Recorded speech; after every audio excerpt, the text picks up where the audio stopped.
Hello everyone, welcome to Affordable Farming in the Philippines. I've been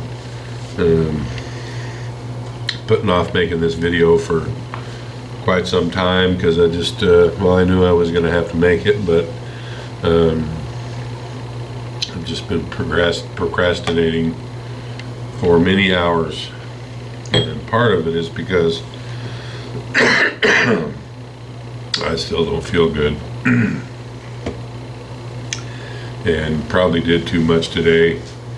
It always happens when I get sick. I mean, this is like the third time that I've had the flu here. I'm not used to being sick. I think in the last 30 years, I could count the times that I had the flu on one hand. Before I came to the Philippines, I never got sick that often. And so I never took a lot of precautions and never really found out what worked for me best as treatment, which is basically nothing. I don't like taking meds.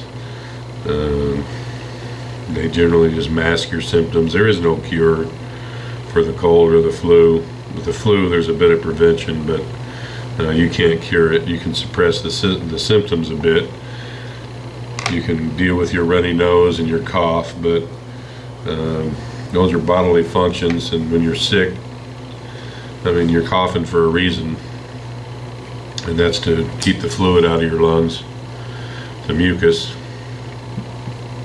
I really don't know why your nose runs all the time, but it is what it is.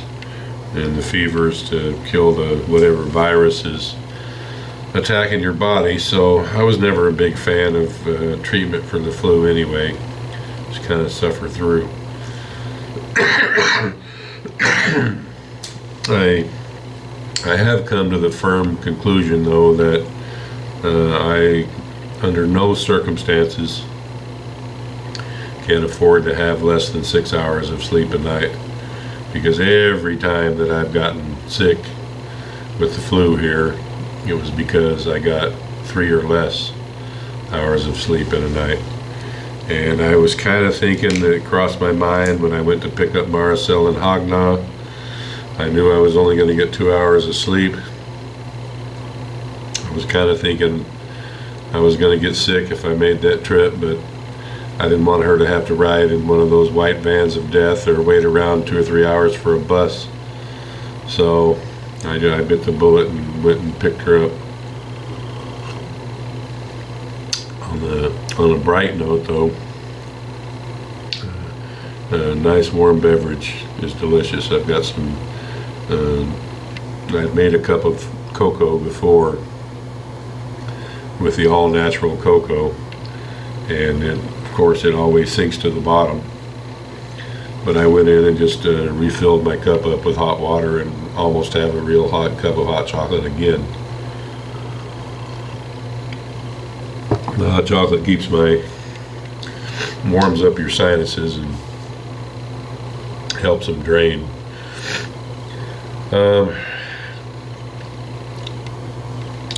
I'd made a few notes here on making a question and answer video, but I don't think I'm going to do that. And as you can plainly see, I'm still procrastinating. Don't want to get to the heart of this video, but I guess I will. You know, no one likes to experience tragedy or sadness in their life, and me myself, when I do experience it, I'm not a big fan of wallowing in it or talking about it. But in this particular case, I know many of you already know because of other channels, but for those of you who don't follow the other channels and who are aware of the situation, I would just like to inform you, sadly, incredibly sadly, that baby Faith passed away yesterday.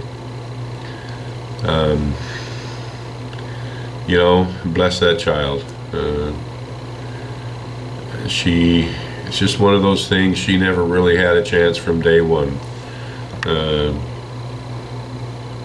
In the West, she would have.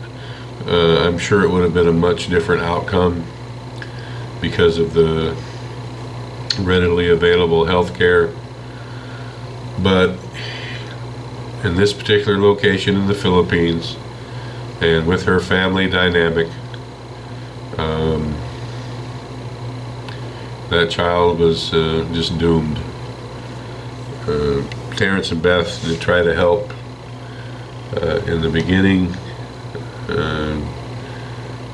Marisol and the family went to Terrence and Beth and said, please help us, we've got this sick baby. And Terrence and Beth did all they could up to a point until the DSWD lowered the boom on them, and they could no longer help. And that kind of left a void in her, and she was in the hospital at that time when they were forbidden to go forward anymore. So, you know, I mean, and in a lot of comments before on other videos I made, well, why don't you do this? Why doesn't the family do that? Well, you can go here and get this, and you can go there and get that. The logistics of traveling here, you have to remember that it's just a different culture. You know, I would travel halfway around the world on a bicycle, carrying one of my kids in a backpack if I thought that I could get them treatment somewhere. But the Philippines, and you know, honestly, I don't care who I offend. The Philippines culture is don't do anything today that can be done tomorrow. Mañana. And that's not just my opinion. Most Filipinos who are honest with themselves share the same view and are aware of the same circumstance. In Marisol's family's case, it would require the travel of Marisol and her mother and her father, Marisol and the baby. So that's 4. And to coordinate all that into getting them on, and I experienced firsthand the difficulty of getting them all in one spot and on a boat and going somewhere. And that's after you find out where you need to go. I mean, there's no phone book here. I've said this a lot. There's no yellow pages or white pages. You just can't go open up a book and go down the list and find what you need. I was talking to my friend Lester today about, you know, the problems we've been having at the fish bin. A phone book in the state of California has government pages, and you just go through the city or the county or the state or the federal government, and all the phone numbers are right there. And if you wanted to find the Bureau of Fisheries and Hatcheries for the state, it's right there, and you call them up, and sure enough, the phone number works, and they'll be able to help you. In the Philippines, where we're at here, doesn't happen. People had tried to help with websites and phone numbers. In Baby Faith's case, I called a few of those phone numbers that were provided for hospitals and treatment clinics, and the numbers didn't work because people here in the Philippines change their phone numbers like they change pants. And it's not just the people, it's businesses and hospitals as well. I don't know why they do it, but they just do it. It's as easy as changing a SIM, and they do it often. Marisol is like on her 7th or 8th phone number since I've been here in almost 2 years. Why? I don't know why, but she just is. Me, I've had the same phone number since I got here, and I don't know. I don't get it. But anyway, it's hard to find, and it's not like it's advertised. There may be help available, but these simple provincial people are not aware of it. There isn't education at the Barangay Hall or in school or somewhere else saying that, when this happens to you, this is what you should do. If your house catches on fire and you need a burn center, here's the number you should call a burn center, and here's the pamphlet, here's the number, and it'll work. People here just aren't taught those kinds of things. So Marisol and her family had no idea of what to do for that baby. And that's why they went to Terrence and Beth in the beginning. And once Terrence and Beth were forbidden to help, well, they were lost. And there was almost a year that went by until I became involved and Dennis became involved with the GoFundMe, because you've seen me interact with my pigs in the videos. The last little injured piglet was pretty much hopeless, but I had to try. Baby Faith, 4 or 5 months ago, when Dennis and I were conversing back and forth and he started the GoFundMe account for her treatment, at that time she was basically hopeless. But I wanted to try, just to try. It's a child. It's a precious child. Of course, she was too weak by that time for the treatment to be effective. And I know everyone had all these ideas. She can get treatment here, she can get treatment there. They should drain that shunt. They should put in a new shunt. It was all too late. It was all too late. Terrence and Beth now have their license. But it's too late for Baby Faith. It's too late for Dennis, or Michael, the diabetic boy.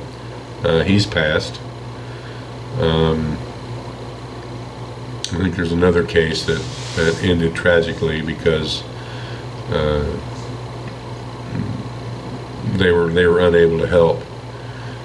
You have to keep in mind that simple basic care is available at the Barangay Health Center. Band-aids, check your blood pressure, check your blood sugar maybe. The most rudimentary prenatal care is available, and it's all free. But for something like Baby Faith, that isn't available for free, and it isn't available and wasn't available locally. And so Terrence and Beth were the only and last hope that the family had for getting treatment for that child. And because they didn't know what to do. They didn't know what to do. And they're simple people. They're not worldly and schooled in the ways of how you make things happen. I am reticent to say ignorant and uneducated, but to me there's no real shame in being either. Being ignorant just means you haven't been taught, and education here isn't free. So being uneducated most often just means you come from a poor family. So it's not a black mark to me to be ignorant and uneducated here. But with no nicer way to say it, that's how Marisol and her family were. And God bless them. I really had no plan when making this video, because I haven't been thinking about making it. I've been procrastinating and thinking of things to do to not make it.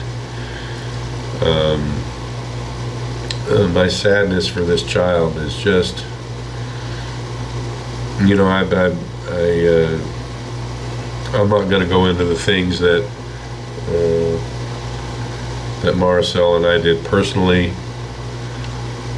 to help out because I don't think it's relevant. But the last time that I saw baby Faith was about a month ago. We'd gone by about 3 weeks ago, and the baby was sleeping. But even when we saw her a month ago, she wasn't well, and obviously was near. And the last time I went over, she was sleeping, and I didn't want Marisol to wake her up just for a visit. Just let her rest. So it's sad. I mean, it really is, and I don't know what other outcome could have been expected for that child because of the situation that she was born into. All that I can, I am not the most devout Christian, but I do hold my beliefs pretty dear. I'm not the most devout in practicing the man-made rituals of religion, but my beliefs are strong, and I believe that baby Faith, not only has her suffering ended, and I think the child was suffering, but she will soon be in a better place. It's unfortunate that she didn't have a long and somewhat fulfilling and productive life, but it's just the hand that she was dealt. And I just wanted to make this video to make everyone aware, and just to let you know. And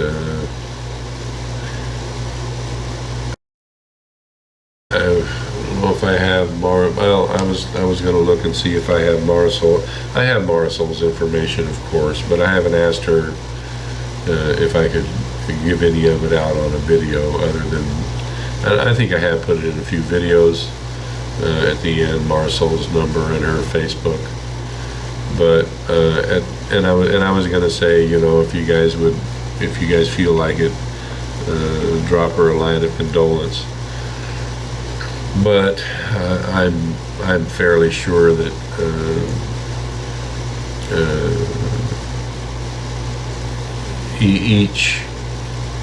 each were sorry that this has happened. Would be just another grain of salt in the wound.